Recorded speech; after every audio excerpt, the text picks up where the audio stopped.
नमस्ते दोस्तों। तो आज है हमारे कूर्ग डायरी सफर का आखिरी दिन और आखिरी एपिसोड।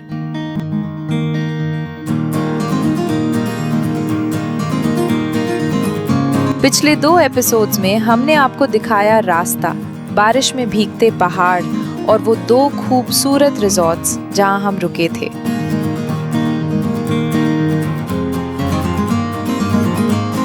लेकिन आज की कहानी थोड़ी अलग है। आज हम निकलने वाले हैं कूर्ग की गलियों में, उसके इतिहास में, उसकी खुशबू में। आज हम घूमने वाले हैं वो सारी जगहें जो हर टूरिस्ट की लिस्ट में होती हैं, लेकिन जिनके पीछे की कहानियाँ शायद बहुत कम लोग जानते हैं। तो चाय की प्याली उठाइए, आराम से बैठिए, क्योंकि आज का सफर लंबा है और भरोसा मानिए, हर मोड़ पर कुछ नया इंतजार कर रहा है।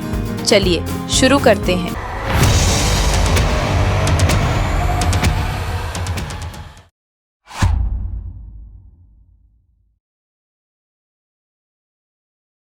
Good morning guys. तो आज हम लोग, आज का हमारा कौन सा दिन है? डे कौन सा? डे 3, ठीक है। तो हमारे साथ बने रहिए, आज बहुत सारी जगह घूमेंगे।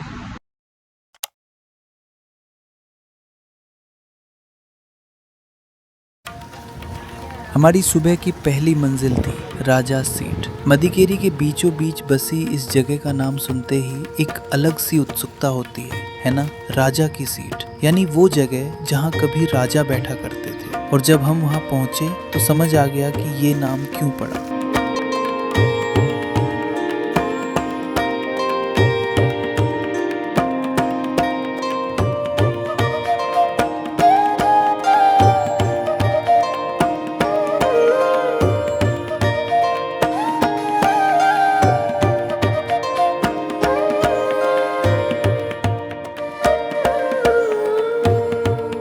दोस्तों, आप मेरे पीछे देख रहे होंगे, ये 4 पिलर जो है, 4 पिलर से बना हुआ एक छोटा सा घर जैसा होगा, लेकिन ये एक्चुअली घर नहीं है, ये राजा सीट है, जहाँ पे कम से कम 200 साल तक राजा और रानियाँ रिक्रिएशन के लिए यहाँ पे बैठ के सनसेट व्यू एंजॉय करती थी।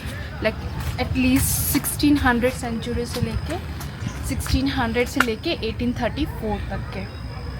क्या आप जैसे कि देख रहे हैं, यहाँ पे कितना सुंदर व्यू है कि लोग यहाँ पे आए जा रहे हैं। It's a very nice place. कुछ चीज़ें वाकई टाइमलेस होती हैं। और एक दिलचस्प बात, हर साल 30 जनवरी को, जिस दिन महात्मा गांधी जी की हत्या हुई थी, यहाँ एक खास आयोजन होता है। इसे सर्वोदय दिवस कहा जाता है। उस दिन गांधी जी की अस्थियों का एक कलश जुलूस के साथ यहाँ राजा सीट तक लाया जाता है। भगवत गीता, कुरान और बाइबिल के श्लोक पढ़े जाते हैं, भजन गाए जाते हैं, फूल चढ़ाए जाते हैं और कुछ पल की खामोशी रखी जाती है, सिर्फ श्रद्धांजलि के लिए। सोचिए, एक ही जगह, कभी राजाओं की महफिल तो कभी पूरे देश की एकता का प्रतीक। खैर, हम वहाँ इतने फोटो पॉइंट्स में उलझे कि थकने तक फोटो खींचते रहे, लेकिन हर एक एंगल इतना सिनेमैटिक लग रहा था कि रुकना मुश्किल था।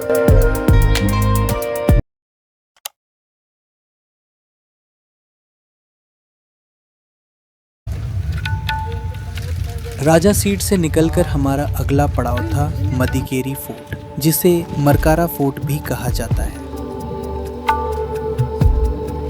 अब इस किले की कहानी सुनिए, क्योंकि ये वाकई दिलचस्प है। ये किला सबसे पहले बनाया था मुड्डू राजा नाम के एक राजा ने, जो लिंगायत समुदाय के थे और बेदनूर के राजघराने से ताल्लुक रखते थे। ये 17वीं सदी के आखिरी हिस्से की बात है। मुड्डू राजा ने ही इस किले के अंदर एक महल भी बनवाया था। लेकिन कहानी यही नहीं रुकती। बाद में इसी किले को दोबारा बनाया। किसने? टीपू सुल्तान ने। टीपू सुल्तान ने इसे ग्रेनाइट पत्थरों से मजबूत किया और तब इसका नाम भी बदल दिया गया, जाफराबाद। दरअसल टीपू सुल्तान ने अपने शासनकाल में कई किलों को इसी तरह दोबारा बनवाया था। ये उनमें से एक था। फिर 1790 में डोडा वीर राजेंद्र ने इस किले पर कब्जा किया। और उसके बाद 1812 से 1814 के बीच लिंग राजेंद्र द्वितीय ने इस महल का नवीनीकरण करवाया और जब अंग्रेजों का दौर आया तो 1834 में उन्होंने भी इस किले में कुछ नए निर्माण जोड़े। आज भी अगर आप ध्यान से देखेंगे तो किले के उत्तर पूर्वी प्रवेश द्वार पर हाथियों की 2 पत्थर की मूर्तियां खड़ी मिलेंगी और दक्षिण पूर्वी कोने में एक चर्च भी है। आज के वक्त में इसी महल की इमारत में मदिकेरी के डिप्टी कमिश्नर का दफ्तर चलता है और वो चर्च जिसे सेंट मार्क्स चर्च कहा जाता है अब मदिकेरी फोर्ट म्यूजियम बन चुका है, जिसे कर्नाटक स्टेट आर्कियोलॉजिकल डिपार्टमेंट संभालता है।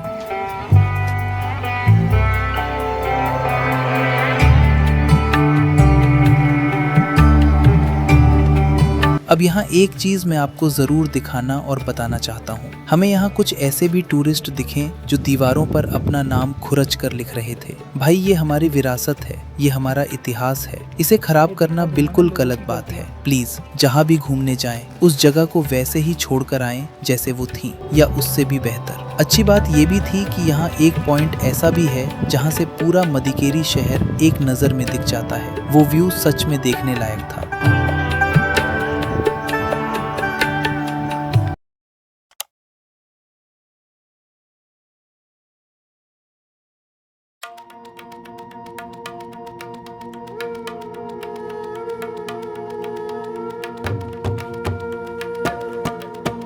अगला पड़ाव था ओंकारेश्वर मंदिर, जो मदिकेरी फोर्ट से बस चंद कदमों की दूरी पर है।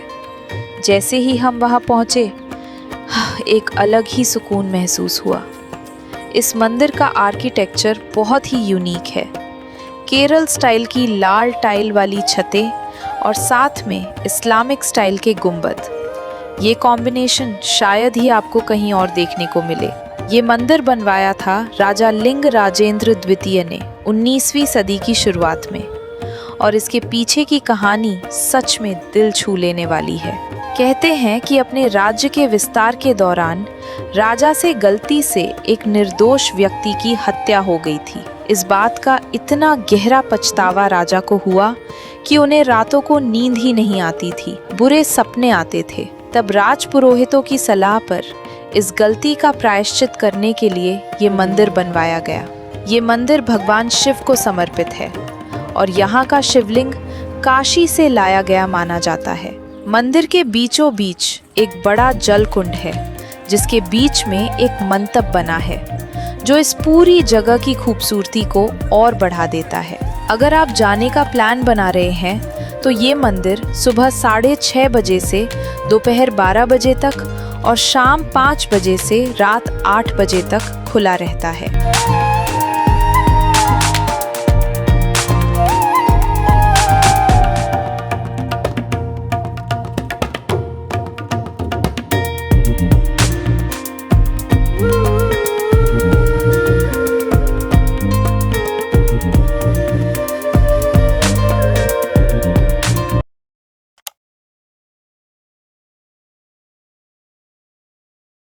नहीं जाएंगे तो कौन सा फॉल्स बोले? वो कोटेबी false.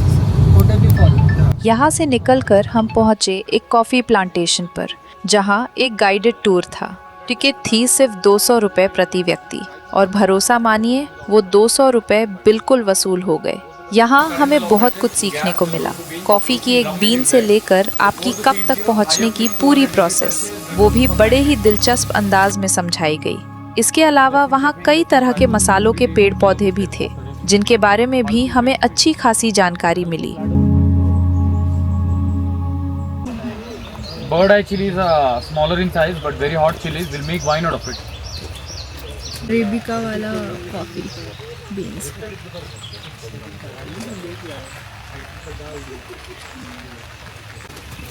So these are the raw fruits. Once they get ripened, they turn red. Outer pulp for the coffee wine. Seeds are for used for the coffee. After roasting, only will be getting the aroma. And coffee contains caffeine. Caffeine is a stimulant. It will keep you awake. All these are caffeine coffees. Without caffeine, process is done by cats. So in December time, they'll come to estate. They'll have the coffee fruits. In digestion, pulp will get digested. Seeds don't get digested, right? So seeds will be like.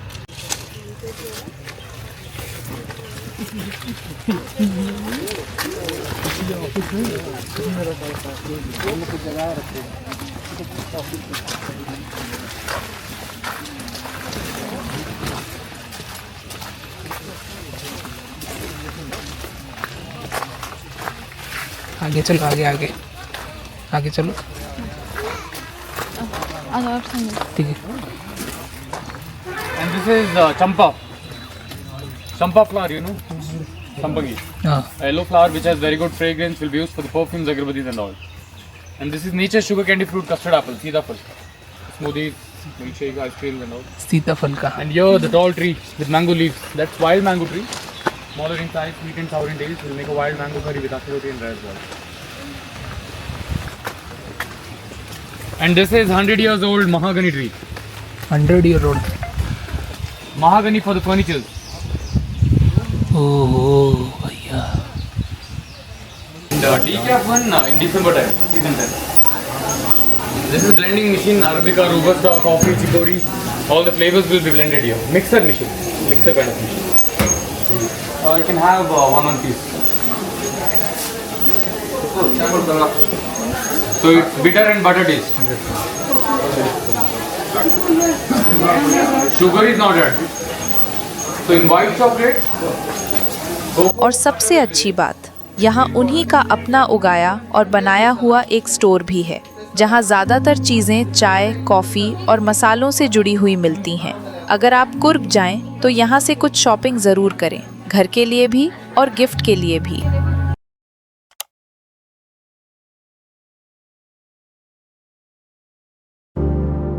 और अब बात करते हैं उस जगह की जो शायद इस पूरे दिन का सबसे रोमांचक पड़ाव था। Abbey Falls. ये एक झरना है और इतना खूबसूरत कि बयां करना मुश्किल है। और क्योंकि हम मॉनसून के मौसम में गए थे तो झरने का बहाव अपने पूरे उफान पर था।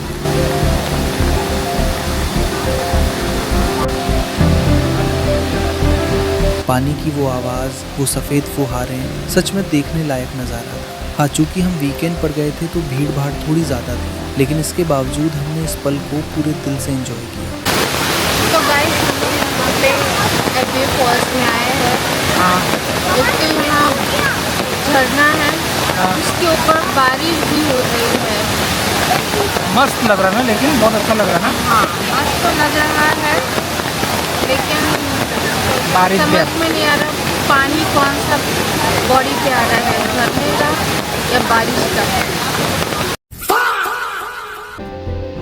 अब इस झरने की भी अपनी एक कहानी है। ये मदिकेरी से करीब 8 किलोमीटर दूर है और कावेरी नदी की शुरुआती धाराओं में से एक इसी झरने से होकर बहती है। इसके चारों तरफ प्राइवेट कॉफ़ी प्लांटेशन और मसालों के बागान हैं, जहाँ काली मिर्च की बेलें पेड़ों से लिपटी नजर आती हैं। झरने के ठीक सामने एक हैंगिंग ब्रिज बना है, जहाँ से आप झरने का पूरा नज़ारा एक अलग ही एंगल से देख सकते हैं। और मज़ेदार बात यह है कि इस झरने का पुराना नाम कुछ और था, जेसी फॉल्स। ये नाम एक ब्रिटिश अफसर की बेटी के नाम पर रखा गया था, लेकिन उस वक्त ये जगह घना जंगल हुआ करती थी।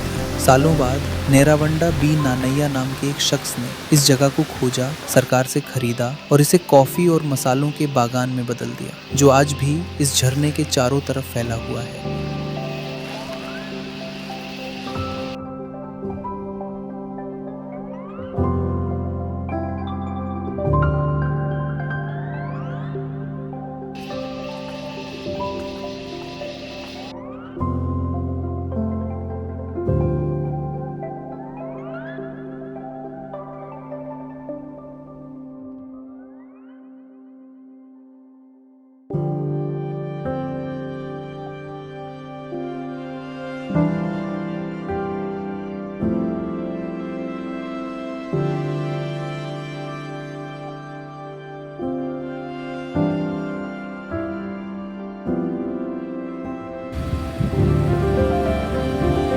एबी फॉल्स से निकलकर हमने पास की एक छोटी सी कॉफ़ी शॉप पर आराम से बैठकर एक कप गर्मा गर्म कॉफ़ी और चाय पी। सच कहूँ तो झरने की उस ठंडी हवा के बाद वो कॉफ़ी किसी नियामत से कम नहीं लगी। उसके बाद हम वापस अपने होटल लौट आए। यहाँ एक बात का जिक्र ज़रूर करना चाहूँगा। हमने जिस कैब वाले भैया को पूरे दिन के लिए बुक किया था, उन्होंने हमें बहुत ही अच्छे से गाइड किया और सारी लोकल जगह बड़े प्यार से घुमाई। अगर आप कुर्ग जा रहे हैं तो एक अच्छा लोकल कैब ड्राइवर मिल जाना आपके सफ़र को कई गुना आसान बना देता है। इधर वो चावल की रोटी बोलते हैं सर, अक्की रोटी बोलते हैं। अक्की रोटी, हाँ। बाद में कड़बूटे बोलते हैं।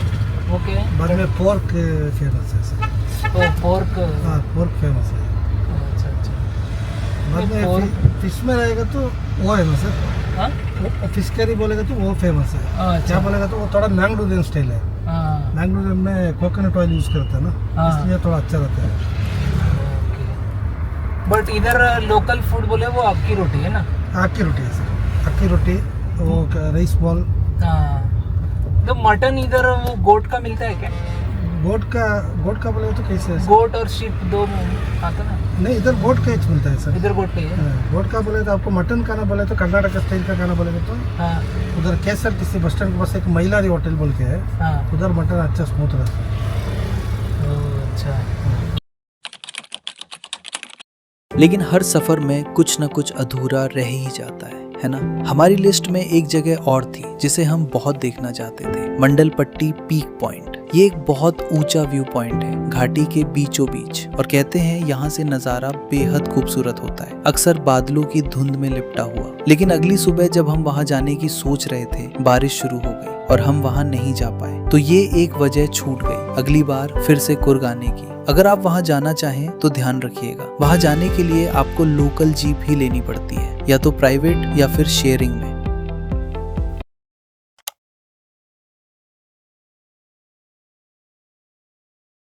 तो फिर हमने एक आखिरी जगह और एक्सप्लोर करने का प्लान बनाया, गोल्डन टेम्पल।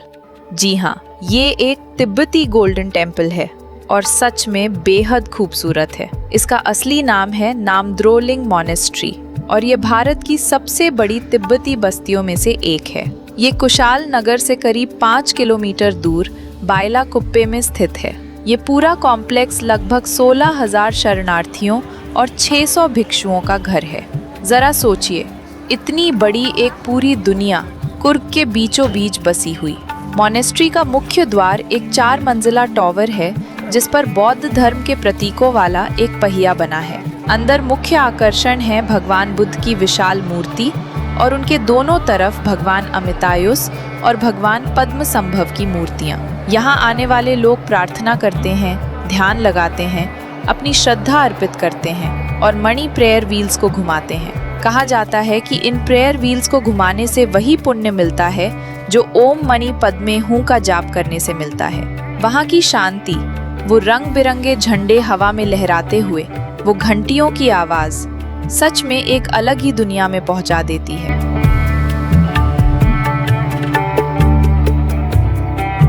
तो गाइस, हम लोग यहाँ पे गोल्डन टेम्पल में हैं, जो कि कुर्ग के कुशाल नगर डिस्ट्रिक्ट में है।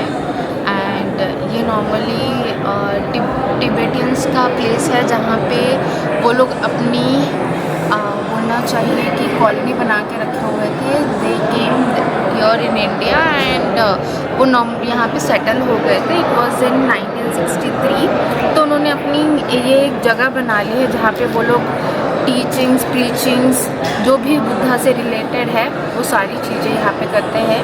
एंड अगर आप देख रहे होगे तो ये जो टेम्पल है जहाँ पे जो 3 मूर्तियाँ हैं, जो गोल्डन टेम्पल की 3 मूर्तियाँ हैं, ठीक है, कि नॉर्मली गोल्ड का नहीं है, ये तो जस्ट बिकॉज वो गोल्डन कलर उसको दिया गया है और वो काफ़ी शाइनिंग है, इसलिए उसका नाम गोल्डन टेम्पल पड़ा है। एंड आप देख रहे होगे कि कितना अलग अलग इन्होंने इमेजेस बनाए हैं, फोटोज़ बनाए हैं यहाँ पे सब जगह पे, जिसका अपना एक अलग ही मीनिंग है। हालांकि बुद्धा जी का हमेशा से ही शांति का प्रतीक रहा है। उन्होंने हमेशा शिक्षा दी है कि हम शांत रहे, सब करें। यहाँ पे थोड़ी सी हलचल है, लोग बहुत ज़्यादा बात कर रहे हैं, लेकिन ठीक है, यहाँ पे अगर आप आओगे तो इतने शोर में भी आपको एक अपना क्या बोलते हैं, दिमाग एकदम शांति फील होगा, भले ही यहाँ पे लोग इतनी सारी बातें कर रहे हैं। तो दोस्तों, यहीं पे हमारा ये सफ़र ख़त्म हुआ, क्योंकि अब हमें वापस लौटना था अपने घर बैंगलोर। आखिर अगले दिन से फिर से काम पर लौटना ज़रूरी था, क्योंकि पैसा आएगा तभी तो अगली ट्रिप भी बनेगी। तो ये था हमारा कुर्ग डायरी का पूरा सफ़र। बारिश में भीगती सड़कें, धुंध में डूबे पहाड़, आरामदायक रिजॉर्ट्स और आज का ये पूरा दिन इतिहास, मंदिर, झरने, कॉफी के बागान और एक शांत सी मोनेस्ट्री। कमेंट करके जरूर बताइएगा कि आपको ये वीडियो कैसा लगा और हमारी पूरी कुर्क डायरी सीरीज आपको कैसी लगी। हमें उम्मीद है कि आपको ये पूरा एपिसोड पसंद आया होगा। और हाँ, ये भी जरूर बताइएगा अगली बार हम आपको कहाँ ले चले। तब तक के लिए खुश रहो, स्वस्थ रहो।